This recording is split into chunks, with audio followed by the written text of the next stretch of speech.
안녕하십니까. 박상인의 경제브릿지입니다. 오늘은 스웨덴의 기업 소유 지배 구조에 대해서 살펴보도록 하겠습니다. 흔히 우리 재벌이 한국에만 있는 독특한 구조다라고 주장하시는 분들도 계십니다. 또 다른 한편으로는 재벌이라는 것이 우리나라에만 있는 것이 아니고 다른 나라에서도 있는 흔한 기업의 소유지배 구조다라는 이야기도 합니다. 두 이야기 다 맞기도 하고 틀리기도 합니다. 그 이유는 다음과 같습니다. 지난 동영상에서 살펴본 것처럼 역사적으로 보면 미국의 경우에도 우리 재벌과 같은 그런 거대 기업 집단이 특정 가문에 의해서 지배되는 그런 기업 집단들이 존재했었습니다. 19세기 말부터 20세기 초까지 미국에서 그런 기업 집단이 존재했고, 그런 기업 집단이 결국은 제2차 뉴딜 기간을 거쳐서 1950년대, 60년부터는 거의 소멸했다는 것입니다. 영국의 경우는 조금 더 역사적인 배경이 다릅니다만은 20세기 초에 역시 기업 집단들이 거의 없어진 경우입니다. 이에 반해서 독일이나 일본 같은 경우는 2차 세계대전 이후에 미 군정에 의해서 꼰제론이라든지 일본 재벌이 해체가 된 경우라고 할 수가 있겠습니다. 따라서 선진국의 경우에 한국 재벌과 같이 경제력 집중이 심각하고, 그리고 특정 개인이나 가문이 소유 지배하고 있는 기업 집단은 그다지 많이 남아있지 않다는 것입니다. 그 예외로 흔히 들은 나라가 바로 스웨덴이라고 할 수가 있겠습니다. 스웨덴은 역시 한국과 같이 경제력 집중이 심각하고, 또 그 기업 집단이 특정 가문에 의해서 지배되고 또 세습이 되고 있는 그런 경우라고 할 수가 있겠습니다. 따라서 한국 재벌과 스웨덴 재벌들에 대한 비교들을 흔히 하기도 합니다. 또 한국 재벌 개혁을 이야기할 때 스웨덴 사례를 참고해서 스웨덴 같이 가자라고 주장하시는 분들도 계십니다. 오늘 동영상에서 살펴보겠습니다만, 스웨덴에서 우리 재벌 같은 대규모 기업 집단이 존재하고 세습도 일어나고 있지만, 한국 재벌에서 나타나고 있는 많은 폐해들은 나타나고 있지 않습니다. 거기에는 역사적인 배경, 또 사회 제도적인 차이점들이 존재한다는 것을 명확히 이해할 필요가 있을 것 같습니다. 그렇다면 한국 재벌 같은 그런 대규모 기업 집단이 현 시점에서 스웨덴 외에서는 크게 없느냐라는 질문을 해볼 수가 있겠습니다. 유럽의 다른 나라들도 기업 집단, 개인이 소유 통제하는 기업 집단이 있습니다만, 스웨덴을 제외하고는 경제력 집중을 이야기할 만큼 그렇게 우려가 되는 큰 기업 집단은 그다지 있다고 보기 어렵습니다. 다만 그런 사실, 경제력 집중이 야기될 만큼 큰, 그리고 특정 가문이 세습을 통해서 계속해서 지배하는 기업 집단은 중남미라든지 또 아시아 일부 국가에서는 흔하게 발견이 됩니다. 따라서 한국 재벌이 현 시점에서 볼 때도 유니크하냐라고 이야기했을 때 꼭 그렇지는 않다는 것입니다. 중남미의 한국 재벌과 같은 그런 대규모 기업 집단이 무수히 존재하고 있습니다. 다만 중점되는 주력 산업들이 우리 재벌과 좀 다르다는 차이가 있습니다. 그 이유는 그런 기업 집단이 형성되기 시작한 시점의 차이 때문이라고 할 수가 있겠습니다. 스웨덴의 대규모 기업 집단은 1930년대 초부터 서서히 형성되기 시작합니다.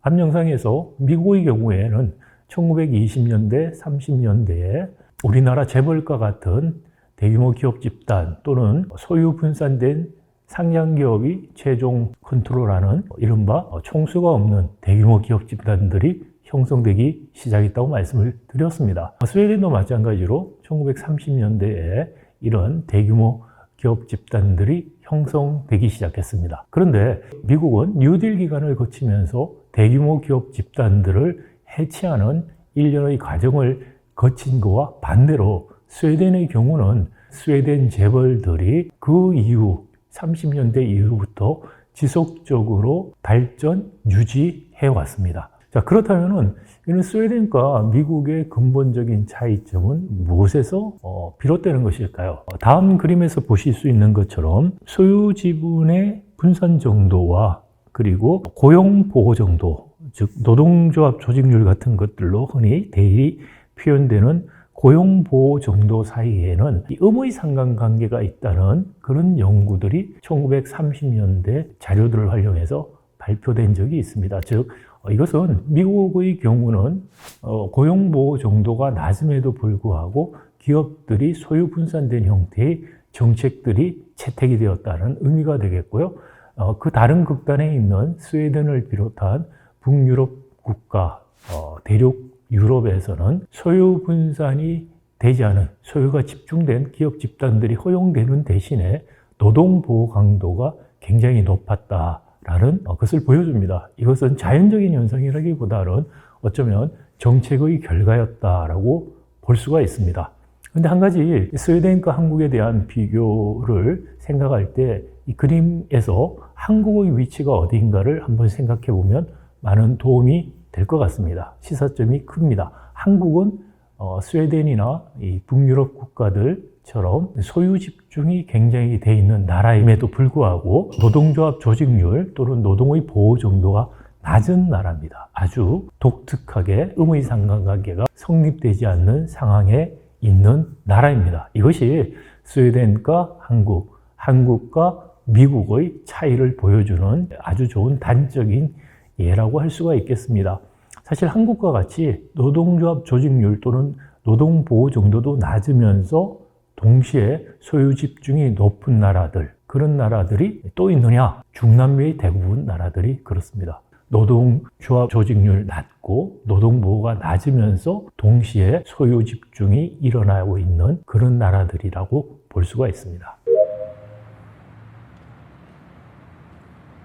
다음 표에서 보실 수 있는 것처럼 스웨덴은 우리 재벌들처럼 이런 기업 집단들이 쭉 나열되어 있습니다. 대규모 기업 집단들 쭉 있고 그 중에서 우리 삼성그룹과 흔히 비교가 되는 넘버원 기업 집단은 바로 발렌베르크 집안입니다. 이거를 영어로 왈렌버그라고 부르기도 하고 스웨덴 발음에 가까운 발음은 발렌베르크입니다. 편의상 왈런버그라고 이야기하겠습니다. 이 왈런버그 패밀리 같은 경우를 보시면 피라미드 구조, 즉 우리 지주회사 같은 구조를 갖고 있는데요. 독특한 것이 뮤추얼 펀드가 지주회사 역할을 하고 있습니다. 이 펀드를 패밀리와 이 패밀리가 만든 이 공익재단에서 지배를 하고 있고요. 이 펀드를 통해서 많은 제조회사와 또 은행까지 지배하고 있는 금산복합 재벌이라고 할 수가 있습니다.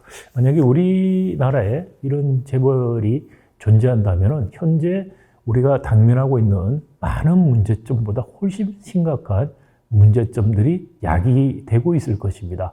사실 이스라엘 같은 경우도 90년대 이후에 금산복합 재벌들이 이런 식으로 형성되면서 이스라엘이 재벌 개혁에 착수하게 되었다라는 말씀을 드린 바가 있습니다. 이스라엘 재벌 개혁 때도 이야기됐고 한국 사례에서도 이야기 흔히 되는 것이 금산복합 재벌 같은 경우에 이해상증의 문제가 심각히 생길 수가 있습니다. 제조업의 실패가 금융산업으로 전이되는 시스템 리스크도 매우 클 수 있다는 문제가 있습니다. 더구나 총수일가가 일감 몰아주기를 통한 사익 편취 같은 것들이 심각하게 발생할 수 있다는 여러 가지 우려점들이 내포되어 있는 이런 소유 지배 구조를 스웨덴의 재벌들이 갖고 있다는 것입니다. 자, 그럼에도 불구하고 스웨덴 재벌 소유 지배 구조를 연구하는 많은 스웨덴 학자나 학자들의 결론은 스웨덴에서는 사익 편취를 위한 일감 몰아주기나 또는 임원회나 이사로서 지나치게 많은 연봉을 가져가는 그런 식의 사익 편취도 일어나고 있지 않다라는 것입니다. 그리고 은행과 제조업을 같이 가지고 있음으로써 생길 수 있는 그런 리스크도 비교적 약하다라는 이야기를 하고 있습니다.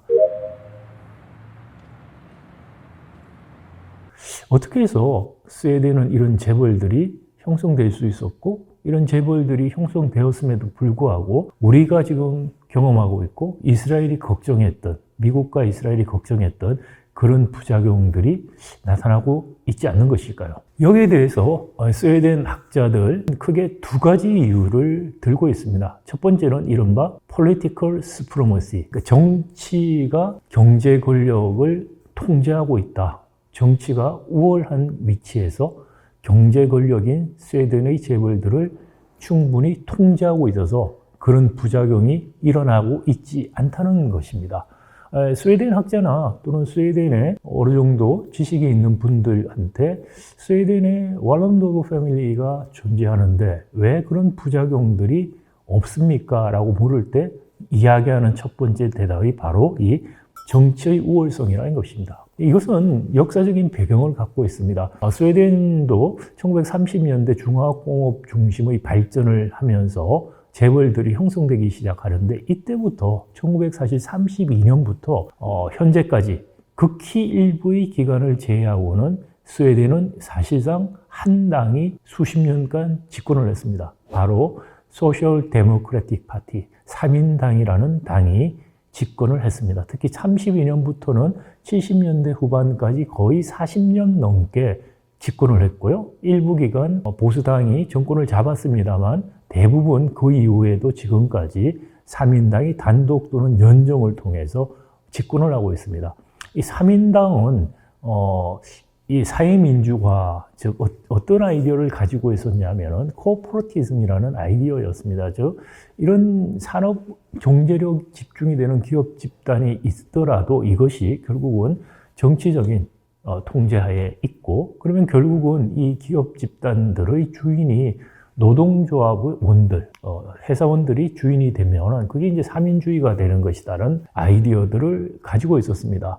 따라서 이런 정치적인 안정하에 경제적인 번영과 삼인주의 정책을 실현하려고 하는 집권당 3인당과 또 정치적으로 자기들의 기득권과 세습을 인정받기를 원하는 스웨덴 재벌들 간의 큰 타협이 이루어졌다라고 볼 수가 있습니다.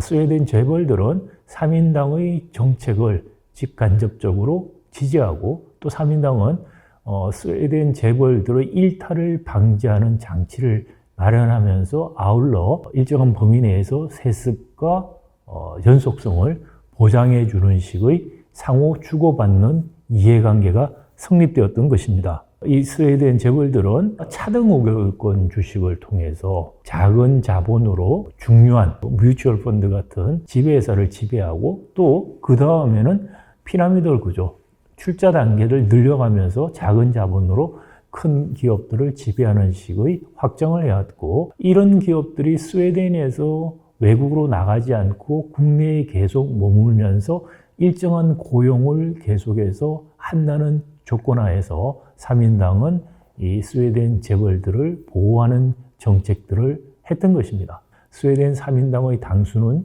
주로 노동조합 위원장들이 되는 경우가 많습니다. 노동자를 대표하는 당이 결국 재벌들을 정치적으로 통제하고 있다라는 그런 자신감을 가지고 있기 때문에 가능했던 일들입니다.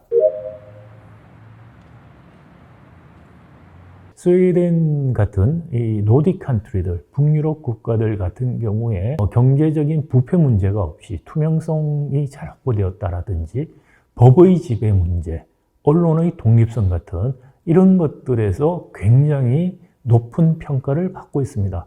그러면서 보시는 것처럼 우리나라하고 비교해서 우리는 이런 세 가지 특히 이 캐테고리에서 노딕 컨트리들하고 상당한 수준의 차이를 내고 있습니다.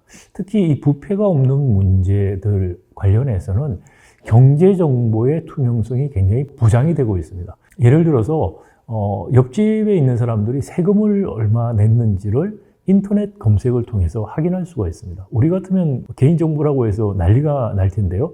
스웨덴에서는 경제적인 정보는 개인정보의 보호를 받는 경우가 드뭅니다. 즉 옆집에 있는 사람이 뭔가 소비를 많이 하고 뭘 많이 쓰고 있어요. 그래서 호기심에 이 사람이 도대체 돈을 얼마나 벌길래 저런가 해서 검색을 할 수 있습니다. 검색을 했는데 세금은 조금 내는데 많이 쓴다. 신고를 하게 됩니다. 자, 그래서 경제적인 정보들이 투명하게 공개되기 때문에 경제 관련된 부패들이 일어나기 굉장히 어렵다라는 것이고요. 그리고 이 법의 지배, 이 사법부의 독립성이 철저하게 지켜집니다. 따라서 우리나라처럼 재벌들이 사법특혜를 받고 3년 징역, 5년 집행유예를 받고 이런 것들은 사실 스웨덴에서는 상상하기가 어려운 일입니다. 따라서 스웨덴 재벌들의 일탈들이 사법적인 통제에 의해서 일어나지 않게 되는 일들이 생기는 것입니다. 그리고 이 언론의 독립성 역시 굉장히 철저합니다. 예를 들어서 이 언론의 독립성이 어느 정도까지 지켜지냐면요, 기자들이 수시로 그 선출직 공무원들이나 관료들한테 가서 그 사람들이 사용한 신용카드 내역들을 보여달라고 해서 공적인 용도에 사용한 신용카드 정보들까지 다 언론들이 검색을 할 수가 있습니다. 몇 년 전에 스웨덴의 어떤 여성 장관이 아마 실수 같습니다만 그 법인카드, 공무원 카드를 통해서 기저귀를 몇 개 사서 그게 언론의 정기적인 검색에 걸려가지고 기사가 되고 결국은 장관에서 사퇴하는 일들이 벌어졌습니다. 우리 같으면 상상하기 어려운 일이죠. 국립대에 스웨덴 교수들도 물어보면 자기들도 공무원 신분이기 때문에 기자들이 언제든지 찾아와서 자기 컴퓨터 보여달라고 하고 그렇게 할 수가 있다라는 이야기를 들었습니다.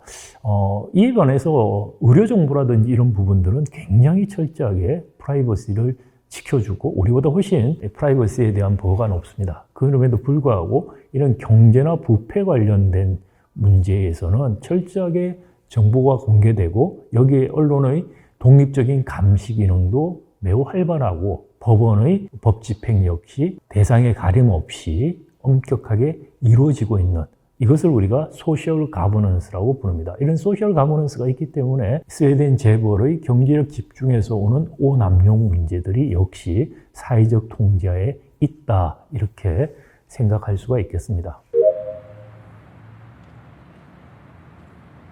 최근에 우리나라에서 일부 분들이 한국 재벌도 스웨덴처럼 그런 사회에 대한 기여를 약속하고 그리고 우리는 재벌의 세습을 제도적으로 허용하자라는 주장을 하시는 분들이 계십니다. 그런데 이런 스웨덴식의 스웨덴 재벌과 스웨덴 정치 사이에 이런 대타협이 가능했던 것은 두 가지 전제 조건이 있어야만 가능하다는 것입니다. 정치적인 스프로머시, 우월성이 있어야 되고 또 하나는 소셜 가버넌스, 사회적인 통제가 작동해야 됩니다. 그런데 앞 영상에서 여러 번 보여드린 것처럼 우리는 사실 재벌의 영향력이 너무나 크기 때문에 사모법칙 같은 사실 재벌에 대해서 사법적인 예가 너무나 만연합니다. 언론에 대한 재벌의 영향력이 너무나 크다는 것은 우리가 일상을 통해서 충분히 인식하고 있습니다.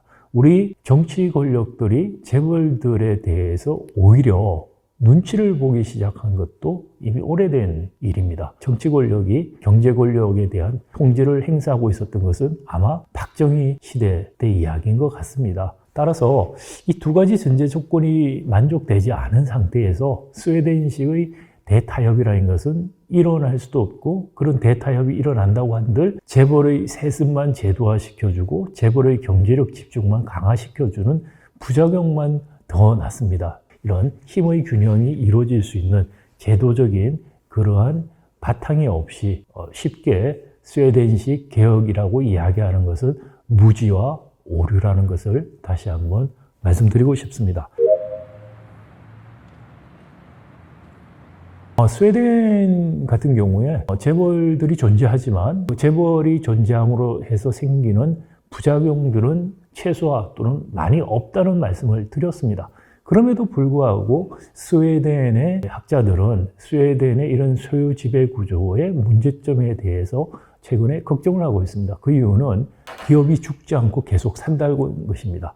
기업들이 망하지 않고 계속 있는 게 좋은 거 아니냐라는 생각을 해볼 수도 있습니다만은 사람과 마찬가지로 기업도 생멸하는 것이 어떻게 보면 사회의 법칙입니다. 왜냐하면 특히 혁신형 경제 경우에는 새로운 아이디어는 도전 기업에 의해서 보통 가져오고 그런 도전 기업이 기존 기업을 대체하면서 다이나믹스가 생기고 혁신이 생기고 발전을 합니다. 그게 90년대 이후에 미국을 중심으로 하는 혁신 경제가 발전해가는 양상인데 많은 스웨덴의 학자들은 스웨덴의 이런 경직된 소유 지배 구조가 그런 혁신 경제에 맞지 않고 결국은 그런 혁신 경제에서 뒤떨어지는 것이 아닐까라는 우려들을 갖고 있다는 것입니다. 또 하나 스웨덴 관련해서 우리나라에서 흔히들 세금 이야기할 때 오해들 하는 것이 스웨덴 같은 경우에 뭐 상속세 같은 게 없다라든지 이런 말씀을 하십니다. 스웨덴은 기본적으로 정책이 소득 분배를 굉장히 강하게 하는 정책입니다. 즉 소득에 대한 누진세율이 굉장히 높기 때문에 전반적으로 소득 불평등도가 굉장히 낮습니다. 소득에 대한 세금을 굉장히 누진적으로 강하게 매기는 대신에 재산세라든지 이런 상속 부분에 대한 세금은 강하게 매기지가 않습니다. 그래서 이게 재산들이 상속이 되더라도 실제로 그것이 소득화될 때는 공평화되도록 하는 제도가 보완이 되어 있기 때문에 이런 컨비네이션을 사용하고 있습니다. 이 소득 부분에 대한 강력한 누진세율이 없이 재산 관련된 세금을 북유럽은 이런데 우리는 이렇다라고 이야기하는 것도 매우 무지몽매하는 이야기가 아니면은 국민을 속이려는 꼼수 같은 이야기라는 것도 스웨덴 사례를 통해서 우리가 확인해 볼 수 있다고 생각이 됩니다. 오늘 스웨덴 사례에 대해서 간략하게 말씀을 드렸습니다. 해외 사례들을 계속해서 말씀을 드리는 이유 중에 하나는 우리를 잘 이해하기 위해서 외국 사례를 볼 때 어떤 맥락에서 어떤 제도가 작동되고 안 되는지를 확인해야만 정확하게 우리를 이해할 수 있다는 그런 교훈을 얻을 수 있다고 생각됩니다. 감사합니다.